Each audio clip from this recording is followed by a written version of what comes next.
I'll be going on a little rant here, but I want to talk about one of my pet peeves as a physics teacher.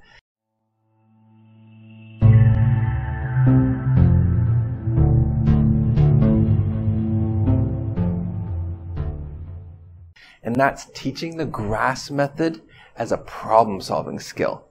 It's not a problem-solving skill. Do you want to know why teachers teach this?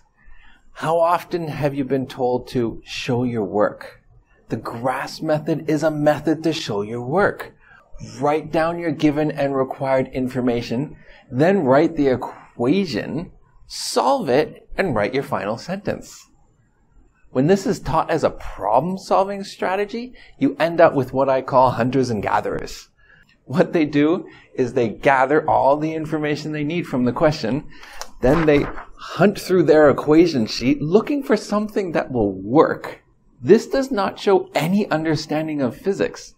It's like finding and putting together pieces of a puzzle without knowing the picture that you're trying to make. I still teach the GRASS method, but as a method to show your work, because showing your work is important. But for problem-solving skills, I teach the RESII method. Start by reading to understand the problem. Don't just read a problem. Anyone can do that. Read it carefully and understand it. Then explain the physics behind the problem. You can use all sorts of drawings and diagrams to help you with this. Understanding the problem is step one, and knowing the laws of physics, the laws of nature that you need to work with to answer the problem is step two.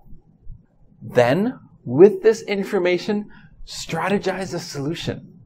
Look at your equation sheet. Use the equations that represent the physics that you're explaining, that represent the physics in this problem. Students need to understand these equations, not just use them. You wouldn't try to use a chainsaw if you didn't know what it was. Next, implement the plan. A lot of the times this is going to be a lot of math, solving a system of equations. And finally, interpret the result. You should be able to ask yourself if this result makes any sense. If it doesn't, go back and check your work and repeat this process. That's how you become better at problem solving and physics.